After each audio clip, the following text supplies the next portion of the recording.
नमस्कार मित्रांनो, आज आम्ही आलो आहे आमरस स्पेशल थाळी खायला अगदी थाटामाटात थाटबाट रेस्टॉरंटमध्ये.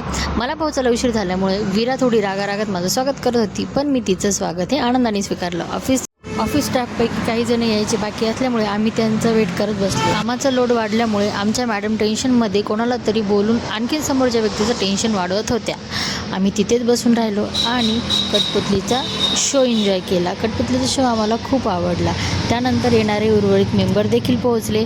आज जाऊ लागलो तर 10 मिनिटे वेट करा असं सांगितल्यामुळे आम्ही तिथून निघायचा निर्णय घेतला, कारण आमच्याकडे तेवढा वेळ नव्हता आणि थाटबाटची थाळी खायची आमची इच्छा आम्हीच पूर्ण ठेवली आणि तिथून निघालो दुसऱ्या हॉटेलच्या शोधामध्ये.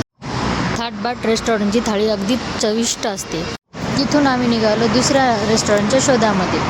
रस्त्याने जात असताना वीराचं म्हणणं आलं, आज तुम्ही हॉटेल शोधता की मी घरी. पुढे आल्यावर आम्हाला दिसली सुगरण म्हणजे सुगरण नावाचं रेस्टॉरंट. मग आम्ही आतमध्ये गेलो. आतमध्ये जात असताना आमच्या कॅमेरामॅनला आम्ही सांगितलं व्हिडिओ शूट करायला सांगितल्यामुळे ते खूप नाराज झाले, कारण त्यांना खूप भूक लागली होती. कॅमेरावाले आतमध्ये यायला नकार देत होते. म्हटलं चला आमरस थाळी खायची आहे, ती चुकू नका, नंतर नाराज व्हा. म्हणून असं बोलत आम्ही पुढे जाताच बघतो तर काय, वीरा ऑलरेडी टेबल बुक करून तिच्या सीटवर बसलेली होती.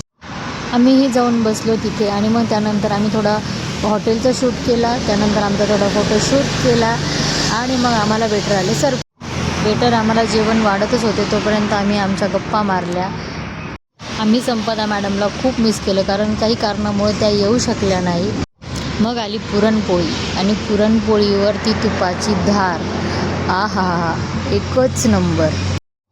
आम्ही जेवण करता करता मनसोक्त गप्पा मारल्या आणि जेवणाचा आनंद घेतला. जेवण आणि सर्विस दोन्हीही उत्तम होते आणि टेस्ट देखील एकदम छान होती. त्यानंतर वेळ आली बिल द्यायची. सर आणि मॅडमचे वाद सुरू होते. सर म्हणे मी देतो, मॅडम म्हणे मी देतो बिल. मी म्हटलं कोणीही द्या, मी तर काही बिल देणार नाही, त्यामुळे मी यामध्ये पडत नाही. हॉटेलमध्ये ठेवलेली ही मूर्ती अगदी मनमोहक होती. मग आम्ही दोघींनी तिथून मुखवासाचा आनंद घेतला आणि तिथून निघतच होतो तर मॅडम मला काहीतरी सांगत होत्या. खूपच महत्त्वाचं काहीतरी त्या बोलत होत्या, पण काय बोलल्या माझ्या काही लक्षात नाही आहे. असं बोलून आम्ही गेलो पुढे. अशाच नवनवीन व्हिडिओसाठी माझ्या चॅनलला लाईक करा, सबस्क्राईब करा आणि शेअर करा. थँक्यू.